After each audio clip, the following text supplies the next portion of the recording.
Continuando, amigos, agora na quinta aula do nivelamento, não é? Muito bom. Vamos falar do que agora? Agora, vamos lá em jornada do trabalho. Esse tema é o palco, hein? Esse tema é o palco das discussões. Então, aqui nós vamos passar a regra geral e dar umas pinceladas aonde você, advogado do reclamante, deve estar atento para fazer novos pedidos em jornada extraordinária, não é? Onde dá para a gente ter um espaço bom aí para dar uma pancada boa na reclamada, e onde aí o colega também que defende a reclamada, ou nós mesmos, quando estiver do lado de cá, ficar esperto para ver o que dá para conseguir fazer, não é? Então, muito bom. Jornada aí de trabalho. O que traz a jornada de trabalho? A jornada normal, a regra geral, que parte aí da CF e também da CLT. Qual que é? 8 diárias, não é? 8 horas diárias e as 44 semanais. Então, esse é o limite, esse é o balizador. Daqui não pode fugir. Há regras? Nossa, só há regras. Exceções é o que não faltam, não é? Quer quando falar de turno ininterrupto, de acordo de compensação, de prorrogação, de escalas naturalmente dentro das convenções coletivas. Por quê? Porque a convenção é o que há para aquela categoria. Tudo daquela determinada categoria de trabalhadores vai estar o quê? Vai estar dizendo a realidade deles. Então, vai estar se adequando toda a legislação para eles. E pode, tem os seus limites legais, naturalmente. Hierarquia das normas, não é? Então, ótimo, nesse caminho aí. E vamos aí partir, então, agora para jornadas especiais, que é a regra, né, dos bancários, não é? Serviço de telefonia e tal. Uma coisa interessante, que a primeira já saidinha aqui bacana, que dá para a gente pensar, é no quê? É naquele que trabalha com telemarketing. Não é? Ver o quê? Ver se a gente consegue colocar ali o telemarketing como aquele que está trabalhando como um serviço de telefonia. Usar do quê? Usar da analogia. E quem permite? Artigo 8º.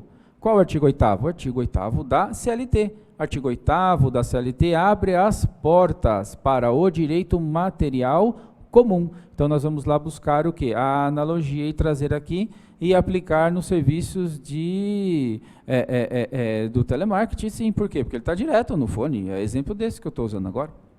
Não é? Então, esse caminho aí, dá para pedir? Dá, lógico que dá. Não é? Que mais? De jornadas especiais. Aí tem profissionais, aí, músicos, não é? Do advogado também, nós também contamos aí com uma jornada especial, advogado empregado, não é?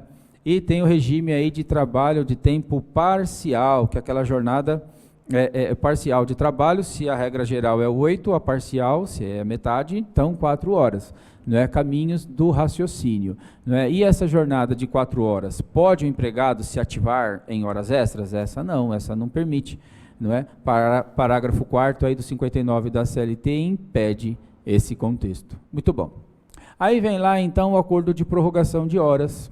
O acordo de prorrogação de horas, prorrogação e compensação, ele pode ser feito por contrato individual? Até pode. O que não pode? Banco de horas. Banco de horas, então, vai precisar de quê? Vai precisar de uma figura. Que figura? Do sindicato. Não é? E demais regulamentações. Então, no primeiro momento, pode, então, o empregado, ao ser contratado, assinar lá um acordo de prorrogação? Pode. E é aí que mora o perigo. Aí mora o perigo significativo. Por quê? Porque a partir do momento que o empregado é contratado, e muitas vezes, no próprio contrato de trabalho, já consta lá expressamente a compensação, a prorrogação da jornada e a forma com que vai ser compensado aquilo lá, não é? E aí, como é que fica essa circunstância? Não é? Por quê? Porque partindo do ponto de vista da interpretação, não é? Aqui do advogado do empregado, ele está vendo o quê? Ele está vendo que se a jornada está sendo alterada, está saindo das 8 diárias e 44 semanal, a fim de atender os interesses naturalmente do empregador, afinal de contas é ele que sofre o risco do negócio, não é? O empregado está se dispondo, não é, a prorrogar a jornada em determinados dias. Muito bom. Se está prorrogando, naturalmente está tirando o tempo do empregado, porque está se estendendo a jornada, não é isso? E então esse empregado ele está impedido de, por exemplo, fazer um curso à noite, de alguma especialização, de ter ou simplesmente de ter um tempo maior com a família. Por quê? Porque está se prorrogando a jornada. Até aí tudo bem, até aí é admitido, até aí tudo bem, até aí é admitido, aí está ótimo. Se o empregado se ativa em horas extras dentro de um acordo de prorrogação e de compensação que limita a 2 horas, não é? Pode, está tudo certinho? Tudo certinho. Aonde surge então um pulinho do gato aí, de leve? Aonde? Aonde eventualmente o empregado assinou lá o acordo de compensação e de prorrogação, mas ele não prorroga. Ele acaba cumprindo a jornada legal. Por quê? Porque o empregador usou um contrato padrão, ou porque depois, quando da contratação, naturalmente, ou então porque a coisa avançou e no começo, lá quando ele foi contratado, o empregado foi contratado, precisava sim de prorrogar a jornada. Mas aí passou uns meses, já não precisava mais, porque saiu um cliente e tal, não sei o quê, mudou alguma coisa que justificava ter de prorrogar e agora não prorroga mais. Mas o empregado, ele continuou disponível, dispondo do tempo dele? Continuou dispondo do tempo dele, porque ele não pôde assumir um outro compromisso, porque a qualquer momento a empresa poderia chamá-lo novamente, não é? E aí a empresa fala, não, mas você tem um acordo aqui de prorrogação, você não podia ter assumido tal compromisso, não é? Então isso serve para quê? Isso serve para plantar uma interrogação na sua cabeça, não é? Para quê? Para dirimir, né, para deixar isso aí claro e ver o quanto dá para trabalhar. Aonde? Naturalmente, no encontro de pós-graduação. Por quê? Porque aqui é um passo a passo, assim, rápido. Nem passo a passo, aqui é um super passo, que é para ver o Instituto de uma forma bastante dinâmica. Não é? E aí sim, poxa, na pós-graduação vai ter uma aula para falar só disso.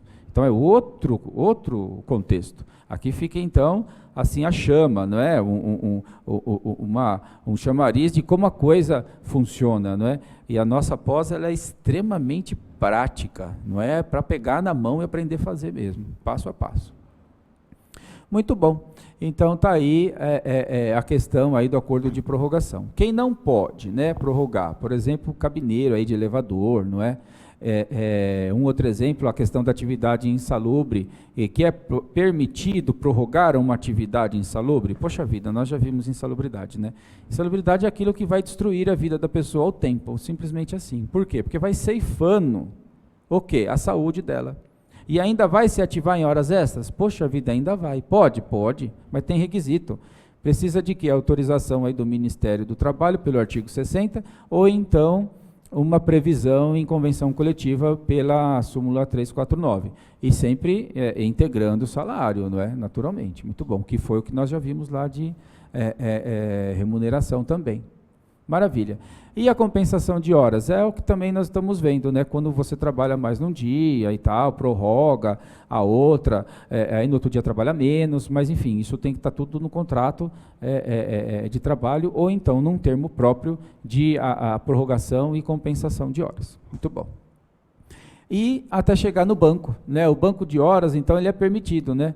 E tem o limite aí também das 10 diárias, e o empregado, então, não receberá as horas extras, e essa questão deve advir de uma negociação coletiva. Que questão? O banco de dados. O banco de dados tem que estar previsto na convenção coletiva. Por quê?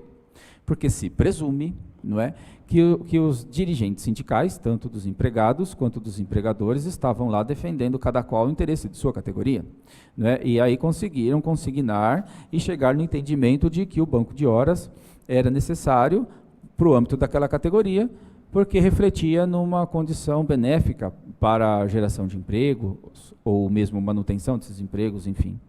E está aí no parágrafo 2º do 59, trazendo essa questão da possibilidade da instituição do banco em função da validade dele. Então, precisa de ter convenção coletiva. E aí decorre alguns efeitos, como, por exemplo, o empregado ele vai se ativar em horas extras pelo banco de horas, ele vai se ativar em horas extras, mas não vai receber, não é? E aí vai para onde? Vai para o banco de horas. E aí vai acumulando lá no banco de horas.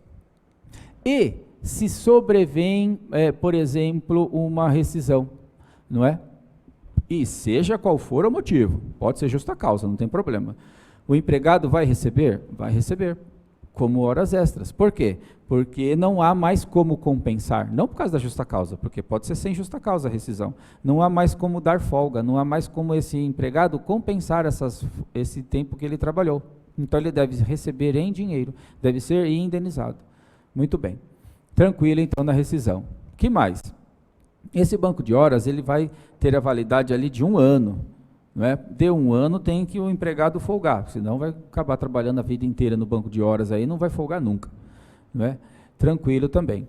E se verificada que esse banco de horas não é tão legítimo quanto parece, não é? Ele não tem uma previsão convencional, aí de convenção coletiva, ou se ainda que tem, ele não é devidamente respeitado, o que o empregador vai sofrer? Vai sofrer uma condenação e vai ter que acertar isso daí em horas extras. É o ensinamento da súmula 85. Uma passada aqui na questão dos turnos ininterruptos, que vem aonde? Vem lá da CF, dizendo o quê? Inicialmente 6 horas, mas que pode ser aumentado, não é por força de acordo ou convenção coletiva, aí, negociação coletiva, não é? E o turno ininterrupto é aquele o quê? É aquele em que há revezamento, não é? Então, vamos por 3 turnos, 24 horas. Então, vai ter o turno da manhã, o vespertino e depois efetivamente o noturno. E o que importa saber aí no turno de revezamento também, que é bastante interessante, é o quê? É o adicional noturno, não é? Então, recebe o adicional noturno, aquele que trabalha no turno da noite? Sim, naturalmente. Mas... e se ele, o que está trabalhando à noite, eventualmente acabar tendo de se ativar em horas extras, ele vai continuar recebendo o quê? O adicional noturno nas horas do dia, após as 5 da manhã. Vai receber? Sim, naturalmente. Vai receber o adicional noturno, vai continuar a se estender. Mas, para o urbano, e a hora noturna reduzida? Aí a hora noturna reduzida... limitada a 5 horas e sim o adicional noturno é que se expande até onde for essa hora noturna. E sem o prejuízo também de receber o adicional de horas extras. Tranquilo também essa parte, não é? Que mais? Nos intervalos, não é? Haverá um intervalo? Sim, naturalmente. E para o urbano, não é? Para o urbano, o intervalo é de 52 horas e 30 minutos? Não. O intervalo para recomposição, para descanso, né, do trabalhador é de 60 minutos. Não é a hora noturna reduzida para o intervalo não é reduzida, é de 60 minutos. Tranquilo. E o fato de noturno, para concluir, no fato de noturno de revezamento haver o intervalo do almoço, não vai descaracterizar o turno de revezamento. Muito bom. A próxima aqui é horas em itinere, não é? Que é isso? É a hora que o empregado está se deslocando para a empresa. Mas quando então vai receber? Quando tiver lá os seus requisitos. Quais? Quando a empresa, não é, estiver localizada num local de difícil acesso, não é? Então, olha só, a pós-graduação nossa online, né? Então isso aqui vai para o Brasil inteiro. E eventualmente numa certa região, que é fora da capital, o empresário, aí o empregador, né, para nós, aí, o que manda é a figura do empregador, o empregador montou lá a empresa dele num local de difícil acesso. Muito bom. O empregador fica à vontade para colocar a empresa dele onde ele quiser, porque ele vai precisar de quem? De um empregado para fazer aquele negócio andar, não é? Muito bom. E aí, como é que nós vamos levar esse empregado agora até lá na empresa que está num local de difícil acesso? Por quê? Porque não tem transporte público, né? Então a redação lá, a redação legal vai no sentido de quê? De que não é assistida por transporte público. Então o transporte público não chega lá. Mas o empregado vai ter que chegar de algum jeito. Que jeito? Numa condução oferecida pelo próprio empregador. Então, se a coisa, né, se o negócio, se a empresa está num local de difícil acesso, não tem transporte público e o empregador fornece essa condução, então esse período está sendo computado já na jornada de trabalho, não é? É o que a gente aprende quando estuda aí os institutos 58, parágrafo 2º da CLT, a súmula 90, não é? Que vai nesse caminho aí, trabalhando a questão das horas em itinere. Mas, eventualmente, a empresa está lá naquele local que não chega nada lá, só helicóptero, sabe? Não tem transporte público que chega lá. Mas essa distância da casa do empregado até a empresa, uma parte tem transporte público.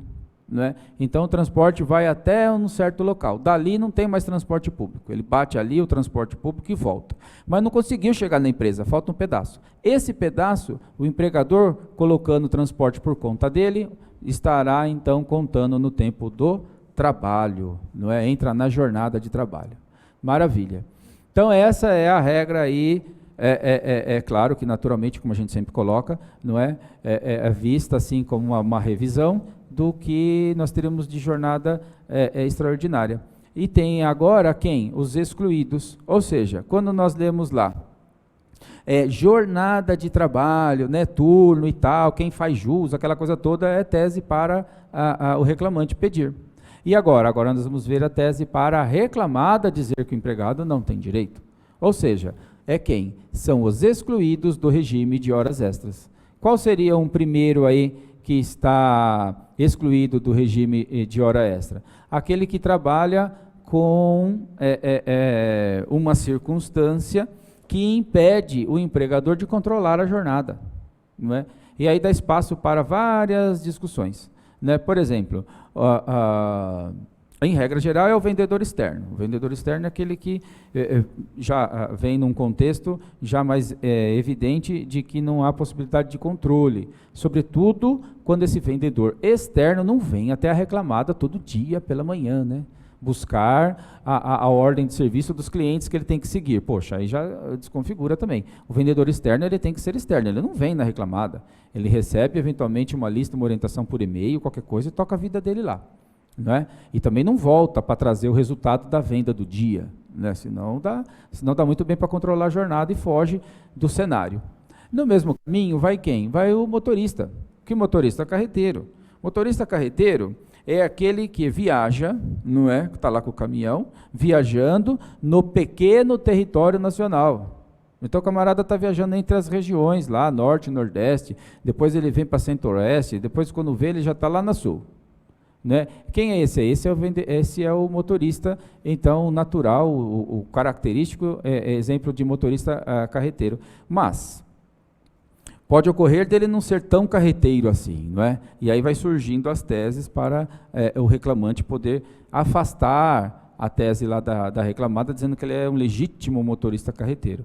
E, naturalmente, são os encontros da pós que nós vamos avançar nesse caminho, não é? E assim a coisa vai caminhando. Outro que está fora são os gerentes, né?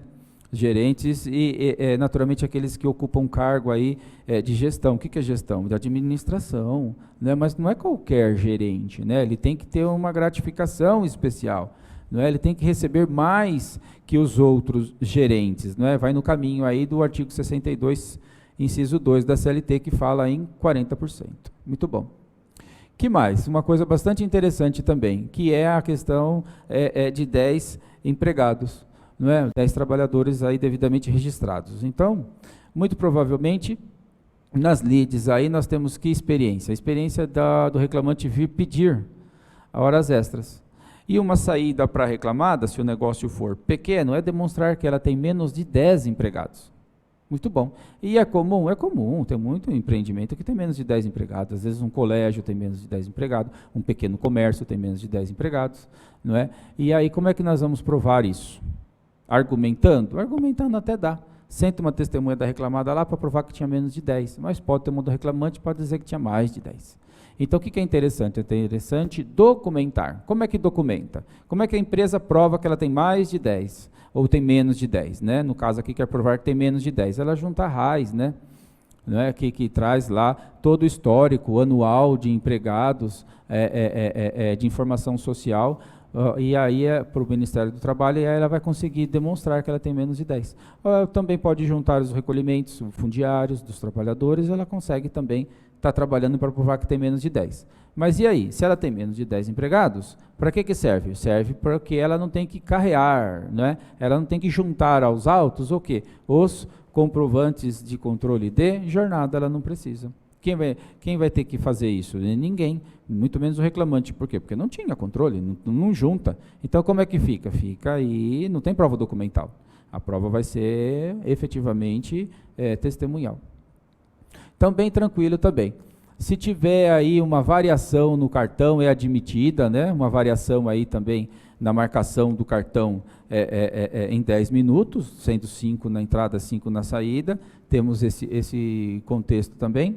Um outro bastante interessante é o cartão britânico, não é? Imagina, nós somos brasileiros, né? Então nós não guardamos a menor esse instinto de pontualidade absoluta. Imagina, não guarda isso. Então, como que é então o cartão britânico, né? Decorre lá da pontualidade britânica, que é o quê? É aquele cartão todo certinho. Camarada entra às 8 e sai às 18, dentro de um acordo de compensação, olha que bacana, de prorrogação, compensação de horas, com 1 hora do intervalo, saiu uma mais cedo na sexta, ele fez as 44 semanais. Avançou além da 8ª? Avançou, mas está dentro da prorrogação. Então pode? Pode. Mas aí, o que acontece? Ele entra às 8, sai às 18, entra às 8, sai às 18. Então, mas quem consegue fazer isso na vida? Entrar todo dia às 8 horas, não consegue. Ou bem você entra às 7h55, 7h50, 7h48, 7h53, 7h59, não é? 8h02, 8h05, 8h04, mais 8 todo dia, não dá. E a mesma coisa às 18. Né? Então, o cartão britânico aí não é válido. Muito bom. Aí agora o próximo são os intervalos, não é? Intervalo é uma coisa bastante interessante também. Por quê? Porque é onde dá bastante discussão, não é? Reclamante, em petição inicial, ele gosta de falar que não tinha hora de intervalo. Imagina, excelência, reclamante. A petição inicial é uma história de dor, né? Sempre uma história de dor, uma coisa sofrida, né? Sempre tem um dano moral, uma coisa assim. E tem que pedir mesmo? O advogado do reclamante tem que pedir mesmo, não é? Eu peço, nós temos que pedir, por quê? Porque são várias nuances, né? Pode ajudar num acordo, não é? A reclamada pode não vir, olha que maravilha. Então, coisas podem acontecer. E aí você tem a sua petição inicial bem feitinha lá. Então, o empregado, ele cumpria o intervalo? Não. A reclamada não dava intervalo para ele, excelência, não é? Muito bem, não dava intervalo. E por quê? Porque cumpria só uma fração da hora dos 60 minutos. Ele cumpria só uma fração daquela hora ali e já tinha que se ativar de novo. Por quê? Porque é comércio. Comércio não dá para ficar conversando, não. Já tem que trabalhar. Acabou, chegou, deu a hora do almoço ali, faz um revezamento rápido, engoliu ali a 15, 20 minutos, já volta para o batente, já, sobretudo em época de final de ano. Muito bom. Ou então, por exemplo, trabalhador que está em aeroporto. Às vezes, dá a hora do almoço dele, ele está lá numa aba, lá numa ponta do aeroporto, que até ele conseguir chegar, não só no aeroporto, empresas, outro de mesma natureza, gigantes, aí até esse empregado, o trabalhador, conseguir sair lá de onde ele está para chegar aqui onde está o restaurante, já foi 15 minutos, 10 minutos do intervalo dele. Não é? Então ele tem que almoçar ali, 15, 20 minutos de almoço, gastou mais uns 12, 15 minutos para vir, já passou de meia hora. Agora ele tem que voltar. Tem mais 15 minutos para voltar, poxa, como é que faz? Então deu 1 hora entre o trânsito de ida e volta e o almoço, não é? Então não fruiu de 1 hora. Não é? Nesse caso, o reclamante, o empregado, ele teve 1 hora, a empresa concedeu 1 hora? Concedeu. Ela concedeu 1 hora, mas o empregado fruiu de 1 hora de intervalo para refeição e descanso? Não. Ele fruiu de 1 hora para a refeição. E descanso? Descanso não teve, não. Pelo contrário, teve mais trabalho, que ele teve que ir para lá e voltar com o estômago cheio para continuar trabalhando. Então, descanso não teve, não é? Então, essa atenção, essa sensibilidade, essa perspicácia que o advogado do reclamante tem que ter, né? Para pedir esse intervalinho aí de 1 hora, que, dentro de um contexto de um contrato de trabalho razoável, de 2 anos, 3 anos de contrato de trabalho, 1 hora extra por dia, com seus reflexos, não é? Porque, em regra, o intervalo, olha só como é bacana o estudo, o intervalo para descanso, o contrato, ele é uma causa de suspensão de contrato de trabalho, não tem remuneração, não é? Só que a reclamada não obedeceu, então ela vai remunerar como hora extra. Olha que maravilha. Aí o contrato passa a estar o quê? Interrompido. E se está interrompido, tem reflexo. Aí, é isso que nós queremos. Então, muito bom. Tranquilo também essa questão aí, não é? Agora, para arredondar aqui na lei, o estudo aí do 71, parágrafo 1º da CLT, precisa de ter o quê? Precisa, por exemplo, uma jornada que não excede de 6 horas, aí não vai ter 1 hora para refeição, vai ter o quê? 15 minutos. E se a jornada, como por exemplo a parcial que nós já vimos, ela se vale de 4 horas, qual que vai ser o intervalo? 1 hora, 15 minutos, né? Não vai ser nada, né? Porque são só 4 horas, levanta, vai embora, vai descansar em casa. Muito bom. Não é? Tranquilo isso aí também. Agora aqui, vai tudo no caminho de que nós já estávamos desenvolvendo. Esse material, como já coloquei, ele é bastante didático e vai possibilitar um entendimento mais profundo dentro do contexto que a gente está colocando aqui. E até chegar, então, agora no próximo, que é o trabalho noturno. Não é? O intervalo interjornada, que é entre uma jornada e outra, também já havia colocado para vocês, que vai no caminho do quê? Das 11 horas. Não é? E é causa de suspensão do contrato de trabalho. Por quê? Porque nessas 11 horas não há trabalho e também não haverá remuneração. Não é? Não se remunera esse intervalo. Mas, se o empregado for obrigado a voltar ao trabalho antes de completar as 11 horas, né, devidamente comprovado nos autos, receberá aí as horas extras. Do trabalho noturno, de certa forma, já comentei alguma coisa, mas para nós passarmos aqui, vamos ter a regra geral do urbano, que é entre as 22 e as 5, adicional 20%, e aqui tem a figura da hora noturna reduzida. O que é isso, a hora noturna reduzida? É que para o trabalhador urbano, e só urbano, tem essa questão, que uma hora noturna, ela não tem 60 minutos, é ficta. Como assim ficta? A hora noturna reduzida ela é de 52 minutos e 30 segundos, tá ok? Por isso que ela vai das 10 às 5, não é? E não das 10 às 6. Ela pode ir das 10 às 6, quando? Quando respeitado o intervalo intra-jornada. Por quê? Porque o intervalo intra-jornada do noturno é de 60 minutos, e não de 52 e 30. Muito bom. Esse é urbano, mas tem o rural também. O rural e pecuária, né? O rural vai ter quem? Lavoura e pecuária. Lavoura 9 às 5, pecuária das 8 às 4. E o adicional um pouco maior. Por isso é que não tem a hora noturna reduzida. Aonde? Na lavoura. Então, na lavoura a hora é de 60 minutos normal, mas o adicional é maior. Tranquilo, muito bom. O próximo aqui é o DSR, não é? Descanso aí semanal remunerado. Às vezes, dependendo da região, é RSR, que é o repouso semanal remunerado, não é? Que é aquela folga em que, nesse caso, o contrato de trabalho estará o quê? Interrompido, é causa de interrupção. Por quê? Porque depois que trabalhou a semana, depois que trabalhou as 44 semanais, vai ter o DSR, e que é um dia de descanso, naturalmente, e que a CF fala o quê?